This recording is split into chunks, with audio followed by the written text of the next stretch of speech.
여러분, 우리가 살다 보면 모든 일이 잘 풀리고 형통할 때가 있습니다. 우리가 소위 성공한 인생을 살고 잘 나갈 때는요, 우리 주변에 사람들이 자연스럽게 모이게 됩니다. 그런데 그때 모여드는 사람들은요, 그 상대방의 중심과 진심을 우리가 파악하기란 여간 쉽지 않습니다. 그렇다면 우리가 진짜 상대방의 중심과 또 진심을 우리가 언제 알 수 있느냐? 바로 내가 가장 어려울 때입니다. 내 상황과 형편이 안 좋아지고 오히려 내가 누군가에게 도움을 받을 수밖에 없는 그런 순간에요, 앞으로 진짜 나와 함께할 자가 누구인지가 판명나게 되는 것이죠. 오늘 본문에서도 다윗은 인생 가운데 가장 힘든 시기를 맞이하는데요, 바로 사랑하는 아들 압살롬에게 왕자를 빼앗기고 또 도망치는 망명의 여정을 다루고 있습니다. 어쩌면 다윗은 젊었을 때에 다녀서 사울을 피해 도망 다녔을 때보다요 지금이 더 힘들었을 겁니다. 이제는 다윗이 나이도 있고요, 몸도 마음도 다 지쳐 있습니다. 그것도 사랑하는 아들을 피해 도망가야 하는 지금의 신세가요, 어쩌면 다윗에게는 훨씬 더 처량하고 고통스러운 순간이었을 겁니다. 오늘 우리는 이 다윗의 인생 가운데 가장 캄캄한 이 망명길에 만난 여러 명의 사람들을 우리가 보게 되는데요, 그 만남 속에서 하나님이 우리에게 주시는 메시지를 함께 살펴보고자 합니다. 먼저 다윗이 갈람산 마루턱을 지나고 있을 때 무비보셋의 종 시바가 엄청난 양의 음식과 또 포도주를 싣고 다윗을 찾아옵니다. 언뜻 보면 다윗이 가장 위급한 순간에 내민 도움의 손길 같아 보입니다. 하지만 실제로 이것은 위장된 호의였습니다. 시바는 기회주의자였습니다. 시바는 압살롬을 피해 도망치느라 이 경황이 없는 다윗의 상황을 이용하는데요, 다윗이 요나단의 아들인 이 무비보셋이 어디 있냐고 묻자 시바는 다윗에게 이런 거짓 모함을 합니다. 우리 보면 3절 말씀 함께 읽겠습니다. 왕이 이르되 내 주인의 아들이 어디 있느냐 하니 시바가 왕께 아뢰되 예루살렘에 있는데 그가 말하기를 이스라엘 족속이 오늘 내 아버지의 나라를 내게 돌리리라 하나이다 하는지라. 아멘. 시바는 무비보셋이 다윗을 배반했다 말합니다. 이 혼란한 틈을 타서 이스라엘 왕권을 되찾으려 한다는 모함을 하게 되죠. 사실 시바는 다윗이 요나단의 아들 무비보셋을 찾기 전까지만 해도요, 사울의 집안의 모든 소유를 자기가 관리하고 있었습니다. 비록 자기의 재물은 아니었지만 그동안은 자기 마음대로 편하게 자기 것처럼 사용할 수가 있었습니다. 그런데 무비보셋이 등장하면서 자기가 한 모든 수고와 노력들이 온전히 무비보셋에게 다 돌아가게 된 것이죠. 아마 평소에 여기에 불만을 품고 있던 시바는요, 잃어버렸던 재물과 건세를 되찾기 위해서 다윗의 이런 위기의 상황을 교묘하게 이용한 것입니다. 이때 다윗의 반응은 어떻습니까? 보면 4절 말씀 함께 읽겠습니다. 왕이 시바에게 이르되 무비보셋에게 있는 것이 다 내 것이니라 하니라. 시바가 이르되 내가 절하나이다. 내 주 왕이여 내가 왕 앞에서 은혜를 잊게 하옵소서 하니라. 아멘.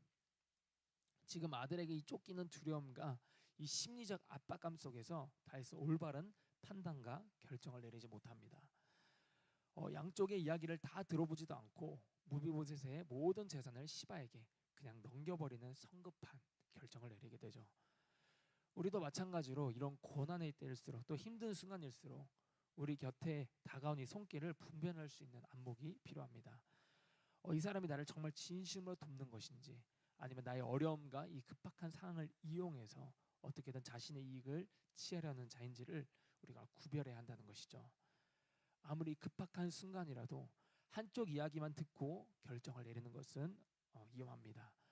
우리가 기다릴 수 있는 것은 기다리고, 또 들을 수 있는 것이라면 충분히 듣고 천천히 결정할 수 있어야 하는 것이죠.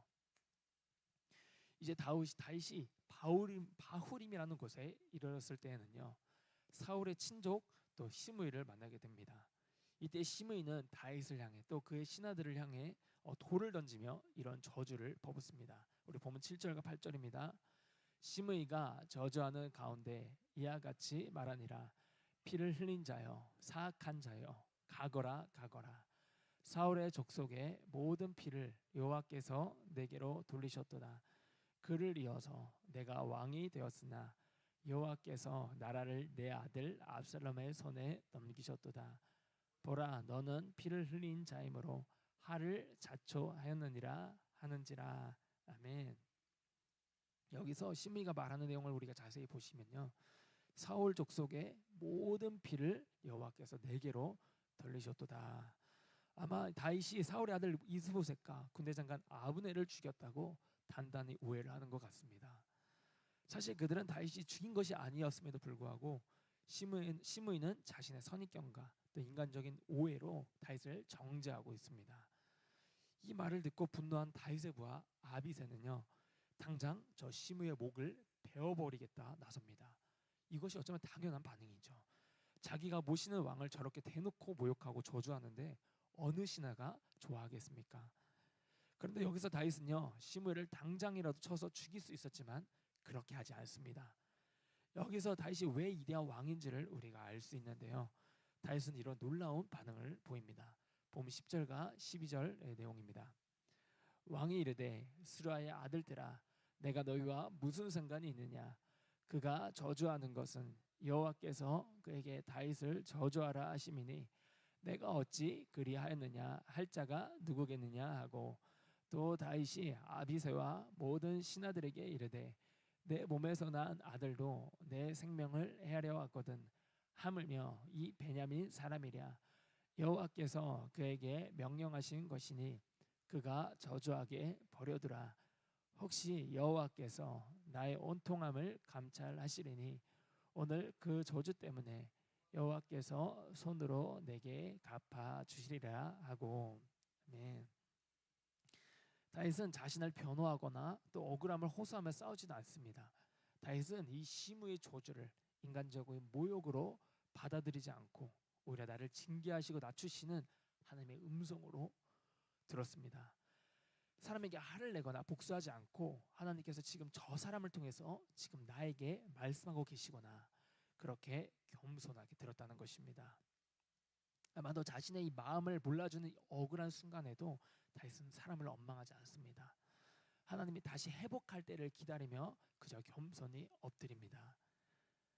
그리고 이제는 화면의 장면이 바뀌어서요, 압살롬과 그를 따른 이스라엘 백성들이 이제 예루살렘에 이르게 됩니다. 예루살렘 성에서는 다윗의 친구 후세가 압살롬을 맞이하는데요, 후세는 다윗의 명령에 따라 이 적진 한 가운데에서 스파이처럼 남은 자였습니다. 압살롬의 내부에 들어가서 아히도벨의 모략을 무너뜨리기 위한 계획이 있습니다. 그러나 그 일이 얼마나 위험했겠습니까? 자칫하면 그 자리에서 목숨을 잃을 수 있는 위험천만한 일입니다. 압살롬이 이제 후세에게 묻습니다. 이것이 너가 친구를 대우하는 방식이냐? 어찌하여 친구 다윗과 함께 가지 아니하였느냐? 그러자 후세가 대답합니다. 내가 여호와와 이 모든 이스라엘이 택한 자에게 속하여 그와 함께 있을 것이니이다. 후세는 지금 이 일을 위해 자신의 목숨을 걸고 임하고 있습니다. 사실 당시 돌아가는 전세나 또 개인적인 안위로 보나 후세는 압살롬의 편에 서는 것이 훨씬 더 유리했을지 모릅니다. 그러나 이 뛰어난 모사꾼이었던 후세는요, 자신의 능력과 지혜를 개인의 이익을 위해서 사용하지 않습니다. 그는 무엇이 내게 이익인가를 따지지 않고 무엇이 하나님 나라를 위해 바른 일인가를 고민하며 목숨을 걸고 다윗의 조력자 역할을 감당합니다. 오늘날 우리 시대에도 이런 사람이 필요한 것입니다. 가정과 교회에서, 사회에서, 우리 직장에서, 또 자신의 사리 사역까지 자기 유익이 아닌 오로지 하나님의 일을 위해, 또 공의를 위해, 또 옳은 것을 위해 쓰임 받는 사람, 그런 사람이 바로 공동체를 살리게 될 것입니다. 이제 압살롬이 예루살렘에 입성한 후에요, 다윗의 모사였던 아히도벨에게 계략을 묻습니다. 그런데 그 아히도벨의 대답은 정말 충격적입니다. 본문 21절 말씀 함께 읽겠습니다. 아히도벨이 압살롬에게 이르되 왕의 아버지가 남겨두어 왕궁을 지키게 한 후궁들과 더불어 동침하소서. 그리하며 왕께서 왕의 아버지가 미워하는 바 됨을 온 이스라엘이 들으리니 왕께 모든 사람의 힘이 더욱 강하여 이루어지리이다 하니라. 아멘. 바로 백주 대낮에 아버지 다윗의 후궁들을 범하라는 것이었습니다. 당시 문화에서 선왕의 후궁을 취하는 것은 왕권을 완전히 장악했다는 선포였습니다. 아히도벨은 이제 다윗과 압살롬 사이를 돌이킬 수 없는 지경으로 만들려는 계획을 꾸미고 있습니다. 아히도벨은 왜 이렇게까지 했을까요? 크게 두 가지로 볼 수 있는데, 아히도벨은 우리가 어제 밧세바의 할아버지라고 제가 이야기를 했습니다. 첫째, 그의 손녀인 밧세바를 범하고 또 자기 사이였던 이 충신 우리아, 또 우리아를 죽인 이 다윗에 대한 복수심이라고 우리가 볼 수 있고요. 또 다른 하나는 만약 다윗과 압살롬이 앞으로 훗날 화해하게 되면 자신은 이 반역죄로 처형당할 위험이 있었기 때문입니다. 그래서 어떻게든 이 다윗과 압살롬 둘 사이를 완전히 이 회복 불능의 상태로 만들어야 했던 것이죠. 그런데 이 아히도벨의 악한 계획조차 사실은 하나님의 뜻 가운데, 하나님의 섭리 가운데 있었다는 것입니다. 성경은 이미 사무엘하 12장에서 나단 선지자를 통해 다윗에게 한 예언의 말씀이 있습니다. 그 내용은 이렇습니다. 우리 사무엘하 12장 10절에서 12절 내용 함께 읽겠습니다. 이제 내가 나를 업신여기고 햇사람 우리아의 아내를 빼앗아 내 아내로 삼았은즉 칼이 내 집에서 영원토록 떠나지 아니하리라 하셨고, 여호와께서 또 이와 같이 이르시기를 보라, 내가 너와 내 집에 재앙을 일으키고 내가 내 눈앞에서 내 아내를 빼앗아 내 이웃들에게 주리니 그 사람들이 내 아내들과 더불어 백주에 동침하리라. 너는 은밀히 행하였으나 나는 온 이스라엘 앞에서 백주의 일을 행하리라 하셨나이다 하니. 아멘. 그 예언이 지금 이루어지고 있는 것입니다. 아히도벨의 악한 깨조차 하나님의 섭리 안에서 다윗에 대한 징계로 사용되고 있습니다. 우리는 여기서 제 무서운 결과를 보게 됩니다. 다윗의 한순간의 종욕의 범죄가 얼마나 큰 열매를 거두게 되는지, 자신의 반역과 왕자의 상실 그리고 치욕스러운 망명까지 쟤는 반드시 거기에 따른 열매를 맺습니다. 특히 리더의 자리에 있는 자일수록, 또 많이 맡은 자일수록 우리는 은밀한 곳에서의 삶을 더 경건하게 지켜야 하는 것이죠. 또 다른 하나는 또 하나님의 주권입니다. 아무리 악한 사람의 계획도 하나님의 손밖에 있지 않다는 것입니다. 하나님이 그 모든 것을 당신의 뜻 안에서 다루십니다. 우리가 연단받는 그 시간조차 하나님의 섭리 안에 있습니다. 사랑하는 성도 여러분, 하나님께서 어쩌면 우리에게도 그런 낮아짐의 시간, 또 우리를 겸손하게 하는 시간을 허락하실지 모릅니다. 가까운 이들이 등을 돌리기도 하고, 또 억울한 오해를 받기도 하며, 또 어쩔 때는 내 힘으로 아무것도 할 수 없는 이 바닥으로 떨어질 때가 있습니다. 그럴 때 우리는 하나님을 원망하거나 또 내 신세를 한탄하는 일이 없기를 바랍니다. 그저 다윗처럼 이 모든 상을 허락하신 하나님의 그 주권을 인정하며 겸손히 엎드려서 주님께서 낮추시는 그 연단의 시간을 감사함으로 인내로 통과하시기를 바랍니다. 하나님께서 지으신 모든 것이 선함에 감사함으로 받으면 버릴 것이 없습니다. 우리가 겸손히 그 시간을 견뎌낼 때에 하나님께서 정하신 때가 되면 이제 되었다 말씀하시며 우리를 다시 일으키시고 회복하여 주실 것입니다. 그 연단의 시간을 통해 우리를 겸손하게 하시는 그 시간을 통해 우리를 이전보다 더 거룩하고 깨끗한 그릇으로, 정결한 그릇으로 빚어 가실 것입니다. 그리하여 우리로 하여금 하나님 쓰시기에 귀한 종으로 쓰임받는 그릇이 될 줄 믿습니다. 이 소망을 품고 묵묵히 주님의 길을 걸어가는 저와 여러분이 되기를 주님의 이름으로 축복합니다. 아멘. 기도하겠습니다.